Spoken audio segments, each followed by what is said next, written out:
Hi, this is Jack. I'm speaking about judging money as enslavement. So, the money system in this world is plain to say fucked up. And that's what many human beings in the world say, of course. I mean, many human beings go, oh my God, look at what the money system is doing. Oh my God, look at what the government is doing with the money. Or, oh my God, look at what the businesses are doing with the money.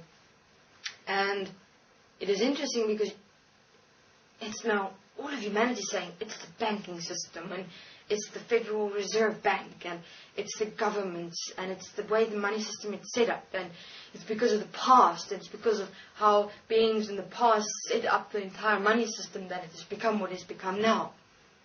Now what is interesting is that the last place human beings would look at for the cause of the effect of money is within themselves. The last place human beings would actually consider that maybe the money system is the way it is because I'm allowing it, I'm accepting it, and because I'm judging it. Why and how does that work? Have a look. If you judge money in itself in any way or form separate from you, you're actually judging that manifestation that is separate from you, and in that judgment you're actually giving it power. Because have a look, here you're standing, there's money and you're judging it, you're continuously judging money separate from you. Where you're diverting all your attention, focus and power is to the separate manifestation of the money itself. So what are you then actually supporting in your judgment is that which you're judging. It's quite simple. So if you look at what exactly would you give power to, or give focus to, or attention to if you judge money? Human beings that are poor, that are starving. Because you're judging the entire money system or a separate manifestation that is linked to money itself, separate from you, you're actually manifesting the effects it's having in the world, meaning the people that are poor and the people that are starving. So, what must human beings realize is that we're all individually responsible for the way money moves in this world, the way the effects of money is manifesting in this world, and money itself. Because money in its entirety in this world is seen as separate from self. If you have a look, the way we go about money, we're seeing it as a separate manifestation that is in control of us, that has power over us. And in judging money, we're actually giving it the power it apparently presents itself to have. But who is giving it that power in the first place is human beings. So what are human beings actually judging when they judge money? Themselves. Why? What are you actually judging? Is that realization that you're actually responsible for the way money is manifesting in this world, but you haven't stood up in what you have accepted and allowed and redirected it within yourself. So how do you redirect money within yourself? Firstly, you're going to have to disconnect the relationship you have with money. Because how do relationships manifest?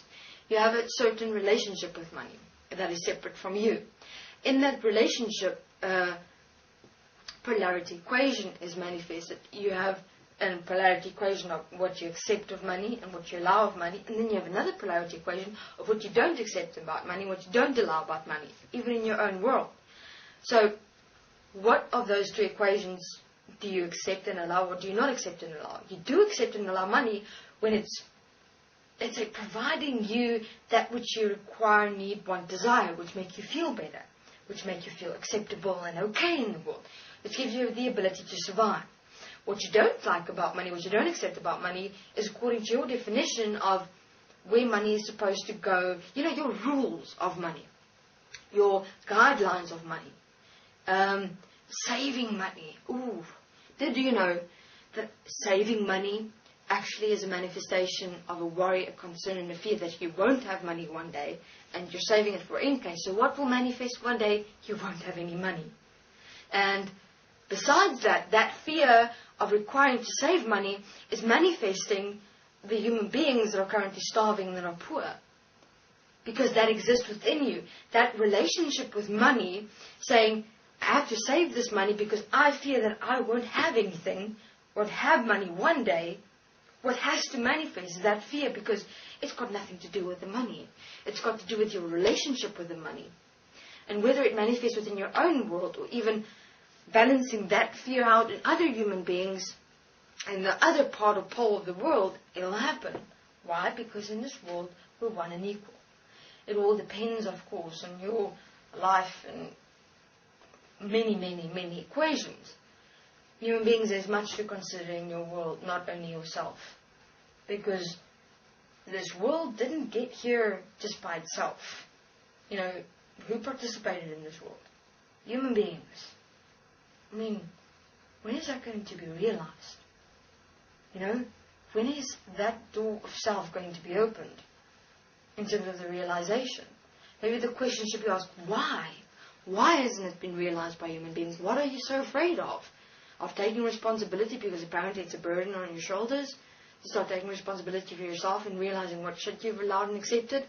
But how else are we going to change everything? How else are we going to start giving direction to this world? Are we going to continue annihilating those that actually stand up, making a difference? You know, compounding the guilt, the frustration, the judgment, the fear, because we know, you know, how many beings in this world have money and that they actually feel guilty because they do have money, and they see those that don't within themselves if they're really honest with themselves. I'm not talking about the power-hungry mongrels as Anna's elite, please. I'm talking about society. You know, that little inkling of guilt when you do have money, but you don't realize that you're actually able to do something about it, which is taking responsibility for yourself in terms of your relationship with money, and see what polarity equations you have in your relationship with money that are supporting the polarity equation in this world of those that have everything and those that have nothing. Why is there a middle section that exists in this world?